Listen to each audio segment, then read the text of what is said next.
Monasticism is an aspect of our faith that I have always appreciated but did not understand. What could possibly make someone want to forsake the world in such a drastic way?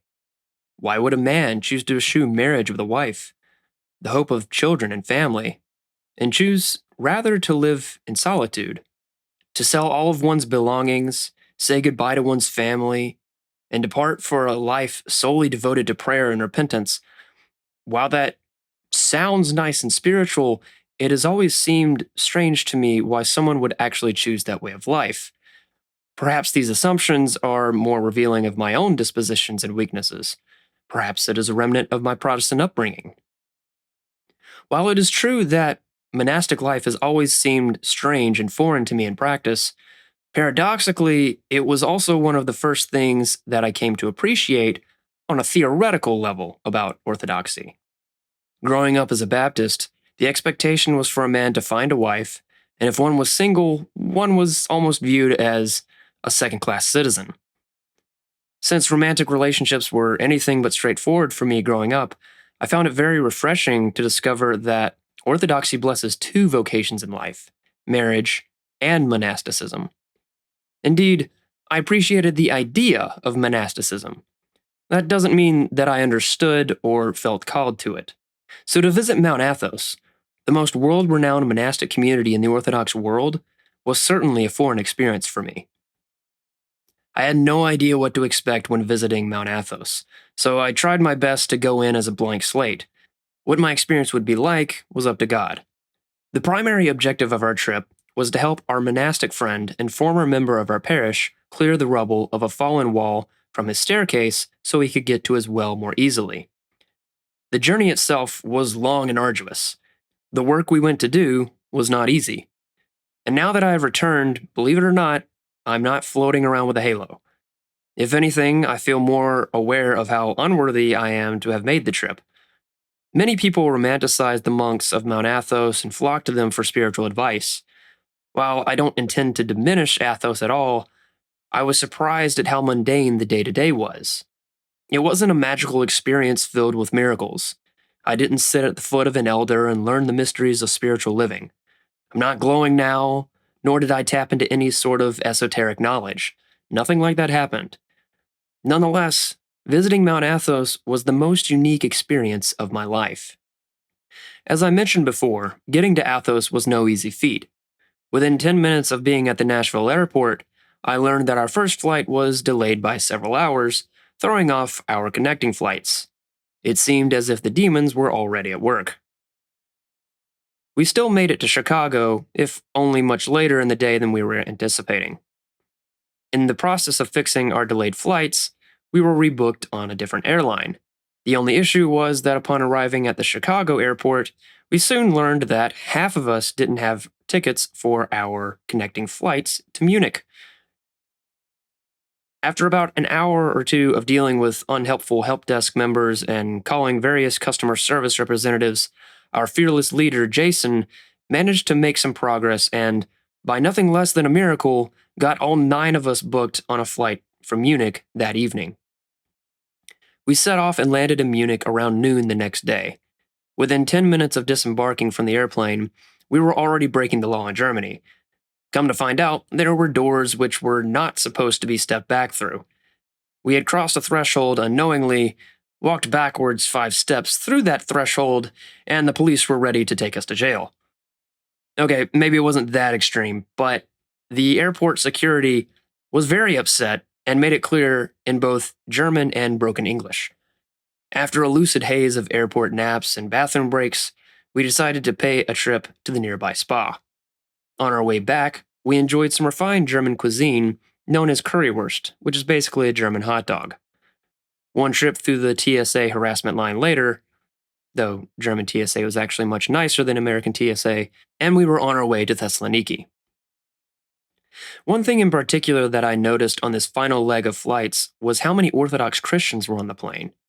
This was apparent by the woman sitting next to me who made the sign of the cross before taking off, the people in front of me who had an icon of Christ as their phone screensaver, and the many Orthodox crosses I saw individuals wearing. In America, finding Orthodox people in the wild almost never happened unless there was some kind of event happening. I found it very beautiful to encounter so many Orthodox Christians organically in my journey to a traditionally Orthodox country like Greece. We landed in Thessaloniki around 11 p.m. and met our driver, Leon, who took us to Oronopoli, the port where we would depart the next morning for the Mount.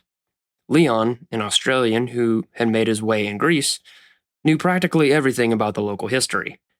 Since Greece is an ancient country, much older than baby America, we were driving past historical and biblical landmarks left and right, one of which was the ditch dug by the slaves of King Xerxes, which became a means for him to send his troops.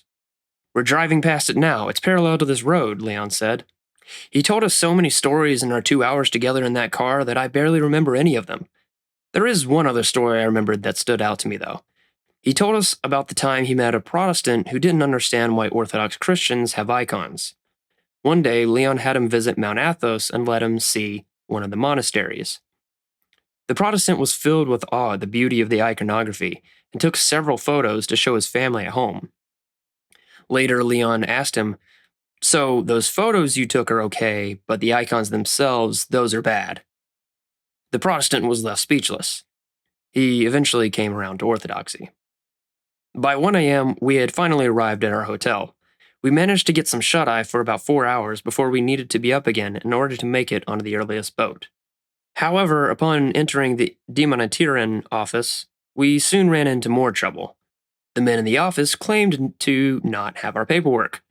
Phone calls were made, time passed, and eventually the issue was sorted out another 4 hours later. We took a speedboat and were off again. The waters were a beautiful crystal clear blue. We saw the many beautiful monasteries of Athos as we sped down the coastline. It was amazing to me how pious Orthodox Christians managed to get so many raw materials up this mountain, all as a means to glorify God with their temples. About an hour later, we arrived. We were greeted by an Albanian who spoke no English, and a monk who spoke enough English to translate our needs to him. When we arrived, we learned that our monastic host was in his cell up on the mountainside. He was gracious enough to send us each a mule to make the ascent, but we were each foolish enough to reject the offering. We kept 4 mules instead, with the Albanian riding one and saddling our luggage to the other 3. And thus, we began our climb. Remember when I said I didn't know what to expect when visiting Mount Athos? I definitely didn't expect this next part. Climbing Mount Athos was physically the most difficult thing I've ever done in my entire life.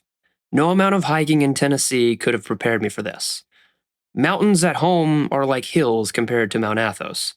The staircase was roughly hewn stone carved into the mountain.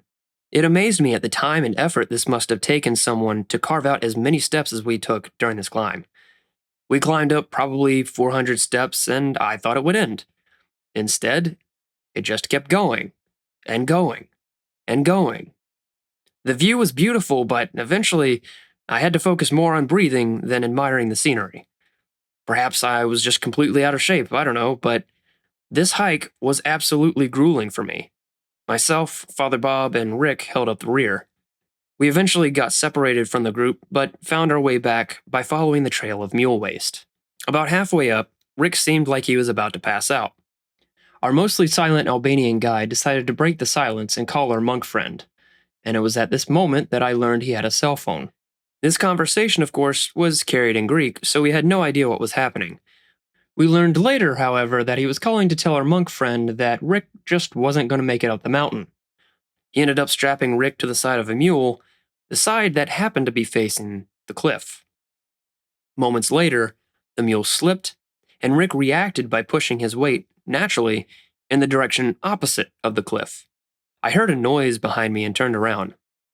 "This mule just fell," Rick exclaimed gleefully. What he perhaps didn't know at the time, as Leon told us on our trip back, was that people have died from mules crushing them. Rick was blessed to have survived, much less not be injured. We continued the climb, stairs upon stairs, unto ages of ages. Eventually, the staircase faded away, and we were climbing off-road on a path laden with gravel rocks. The incline was probably 60-70 degrees at times, and very dangerous. One wrong step could be fatal at this point. I was struggling greatly in my endeavor to simply reach my destination. I had to keep taking breaks every few minutes, and it was at this moment that I remembered I'd barely eaten anything all day long. Eventually, our Albanian guide got tired of my wheezing and decided to make room on another mule. I didn't even care. I was thankful. I thanked God for that mule. As we were making the last little bit of the journey, which only lasted about an hour and a half, I had learned my first lesson on Mount Athos. How absolutely useless and pitiful I am without God. Look at me. I can't even walk where I'm going without him. Even Father Bob made it to the top by himself. No easy feat for a man of his age. Yet it was my own pride and ego that got me into this situation. It reminded me that God doesn't force himself onto anyone. Sometimes, he lets people make stupid mistakes until they realize how stupid of a mistake they've made. That was that moment for me. I should have just accepted the mule from the beginning. But alas, God used the climb of Mount Athos as a chastisement. And all along the way, I was reminded of how God had been with us this entire trip, whether it was solving delayed flight issues, sorting out what went wrong with paperwork at the Diamantirian office, or making the exhausting climb of Mount Athos. God was with us. After climbing to our destination, about 2,300 feet above sea level, being greeted by our host and a neighboring monk, both monks from America, was extremely rewarding. They blessed us with a shot of vodka, some Greek coffee, and a Greek dessert called lakumi, also known as Turkish delight, but we don't call it that. The neighboring monk played an integral role in the work that we would do, as he was our cook, and a very fine one at that. I don't even know what to call some of the meals he cooked for us, but they were truly amazing. As we would come to discover, there was not only a connection with the monk who hosted us in our parish, there was also a connection between the neighboring monk and Rick. They had both known each other in their childhood and had the same teacher growing up. I believe that such reunions do not occur merely by happenstance. Once we had regained our strength from the hike, our host showed us around his space, known as the Kelly of St. Pantaleon, not to be confused with the monastery of St. Pantaleon. His cell was small, with only a few rooms and a small church attached to it. He had an indoor and outdoor kitchen, a garden, an outhouse, and a small electrical room which was mainly for charging things. I was impressed with how innovative our monastic friend was. There was a system for retaining rainwater, a cistern beneath the concrete, and a well below for clean water. The well, however, was difficult to access since his retainer wall had collapsed. At one point, a staircase led straight to it, but about 75 of the 230 steps, Father Bob counted, were concealed beneath the rubble of a collapsed wall. We certainly had our work cut out for us. If one stood where the staircase was supposed to be, he would be completely buried under rubble. Over the next few days, we dug up dirt, ground up and transported rocks, and made our best effort to clear off the staircase to the well. It was hard, yet very rewarding work. Within a few days, our host was elated to be able to make the trek down to his well for the first time in about a year and a half, and as a result, celebrated with a toast of wine that night at dinner. While we were certainly disappointed at our delayed arrival in Athos, it seemed as though it had all worked out as God intended. We had 4 days to clear the staircase. It took about 2.5. As a result, our monastic host was well pleased and agreed to show us around Mount Athos with our remaining time. On Saturday, we visited some nearby cells where monks used to stay. I noticed it seemed as though someone had been cleaning there, as trash was sorted into different piles. Our monk friend explained that he had been trying to clean up after the previous residents, who were not the most civilized individuals. It was appalling to me that we were about 15 minutes from the monk's Kelly, and still he felt responsible to do work even here. Later during the hike, our host showed us an abandoned Romanian church. He explained his hopes of one day restoring it and, if possible, preparing the rest of that valley we had just toured for more monks from America. After our trips through the desert, our monastic friend led us back to his Kelly to show us the ossuary.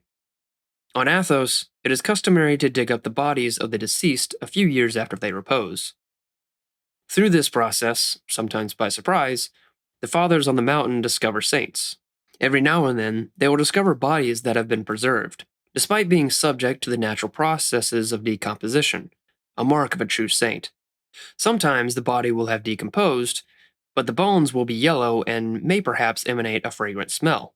This, too, is a mark of a holy person. There are other times when a body has not fully decomposed, not in a manner that makes him noticeably incorrupt, but one in which he is likely marred by his sins, and God has not allowed his body to decay. If this happens, the fathers will pray for the soul of the departed and bury him again, in the hopes of aiding him in his salvation. Before entering the ossuary, we made a list of all the departed that we could think of. Then our monastic friend led us to a tiny cave behind his cell, which was laden with a few icons and the skulls of monks who had lived and previously reposed at this kelly. Father Bob led the commemoration prayers for the departed, and we all joined in singing, Lord have mercy and memory eternal. Afterwards, we lingered for a moment. This is where I go to remember death, our host told us. I recommend you do it often, as there is no greater motivator in life than death. During our time on Athos, we had plenty of time for conversation with our monastic friend. During one meal, he explained the importance of Thomas Sunday and its connection with the Old Testament. Yahweh is the Hebrew tetragram for God's name in the Old Testament. What doesn't come across in English translation, however, is that each of those letters stand for something. When fully spelled out, Yahweh means, behold the hand, behold the nail. As we know from reading the Gospels, it's not immediately apparent to the disciples exactly who Jesus is.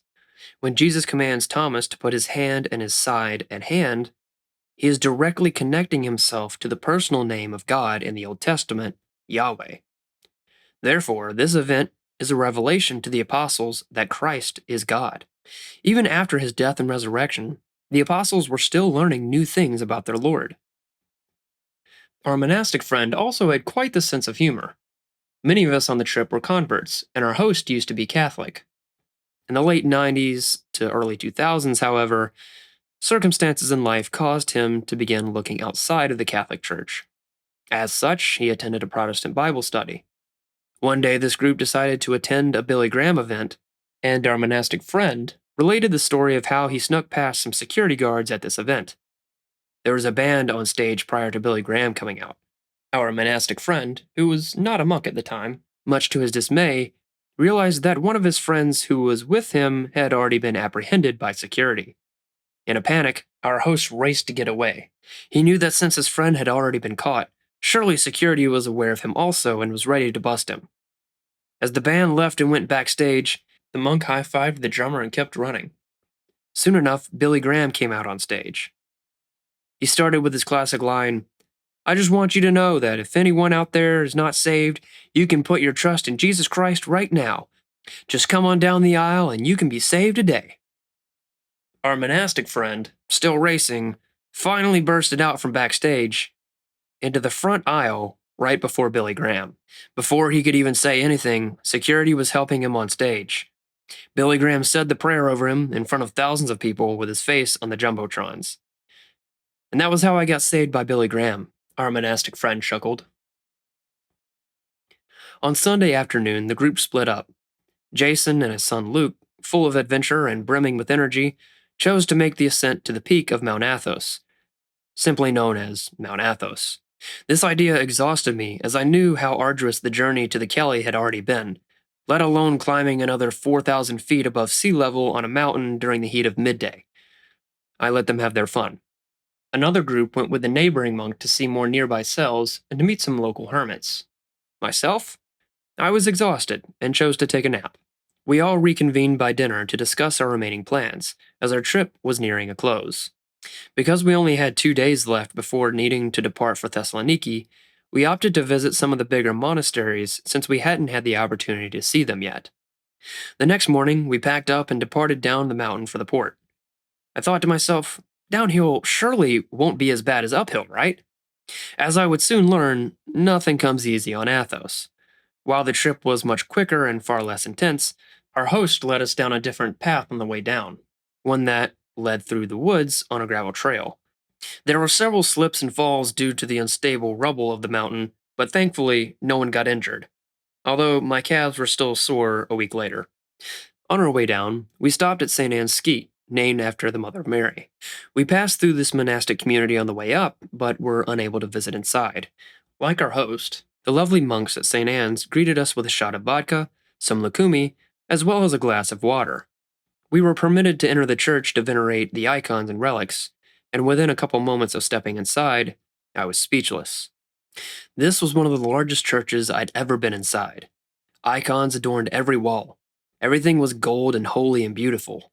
It smelled of heaven. The monk who let us in, who didn't speak English, instructed us to sing Christ is Risen in English before the icons and relics of saints. I noticed that one particularly massive icon had a stack of baby photos beneath it. Our host later explained that Orthodox Christians all throughout the world ask for the intercession of St. Anna if they are having difficulty conceiving, as she too had the same struggle. A couple would be instructed to do a supplicatory prayer service at home for 40 days while the monks would pray for them at the monastery. The baby photos were from couples that had later conceived after heeding this process. They get thousands of these photos. They have to change them out every week, our host told us. And with just a brief moment to soak in this miracle, it was time to finish our descent to the port so we could head to our next destination.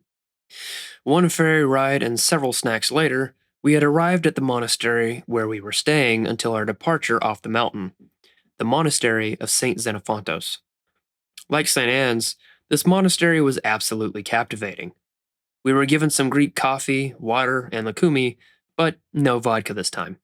It became abundantly clear to us that very few people spoke English here, as this was a predominantly Greek monastic community. And as the Greeks know, Greek is the best language ever and everything else is inferior. With a bit of daylight left, we decided to visit the gift shop, which contained a copious amount of icons, prayer ropes, and Orthodox foodstuffs. By the time I left Athos, I had bought as many icons as I could cram into my bag. When we were caught loitering in the store, the clerks decided to put us to work for a bit. After we clocked out, it was time for Vespers. Once again, I was blown away upon entering the church at Xenophontos. The ceilings were as high as the heavens. The icons were massive and unlike anything I had ever seen. The floor was marble and made intricate patterns as we walked. After venerating, I followed a friend around a corner, only to realize everything I had just seen was only half of the church. There was still an entire second half which contained more icons, relics, the bishop's throne, and of course, the altar. Along the walls of the room were wooden standing seats. I also found it interesting that, rather than having a group of chanters, there were only two monks that chanted nearly the entire service, one on each side of the room. Though the entire service was in Greek, I was able to follow along because of my familiarity with the service of Vespers. We were in and out of the church in 40 minutes. It was a world record in my book, likely due to the breakneck speed that the Greeks were able to read and chant. We then went to the trapeza for dinner, and returned to the church to venerate relics of some particularly notable saints. The priest brought out a hand, two skulls, and other small relics. I later learned that I had kissed the remains of Saint Stephen, the first Christian martyr from the book of Acts, Saint George the trophy bearer, and several other very integral saints in the life of the church. Upon the completion of the service following veneration, it was off to sleep before our next morning began, bright and early at 4 a.m. After a few hours of trying not to doze off in church, we boarded the ferry again and began our trek back to Orinopolis. Leon met us as soon as we got off the boat and drove us to the convent of St. John the Theologian. Here we were able to venerate the tomb of St. Paisios the Athonite and the relics of St. Arsenios the Cappadocian. After the fastest holy pit stop, we drove to Leon's home where his wife cooked us a lovely dinner to conclude our trip. Once we had finished, Leon drove us to the hotel where we were blessed to be able to take our first shower of the entire week. I remember telling Tim, I've never actually thanked God for a shower before now. We were up bright and early the next morning for our flights and were greeted with a familiar yet disappointing problem. Our second flight had been delayed. Thankfully, we were able to make it to our first destination, Zurich, without a problem. Unfortunately, many of us were split up after that and we were broken into smaller groups for the trip home. I was with Father Bob and Michael, and was fortunate enough to not experience any major delays or rescheduled flights. We simply swapped our second destination to Chicago rather than New York.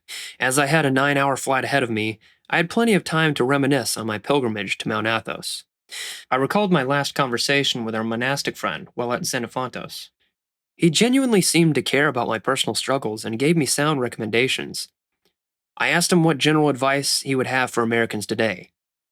Find a spiritual father and go to confession regularly. That's the only way you're really going to grow, my monastic friend told me. He also emphasized saying the Jesus Prayer.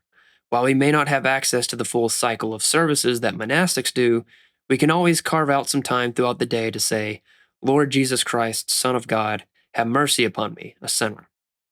One thing that made a lasting impression on me was how balanced of a person our host was. He wasn't afraid to stand up for what he believed in, whether it was the old calendar or resisting COVID restrictions.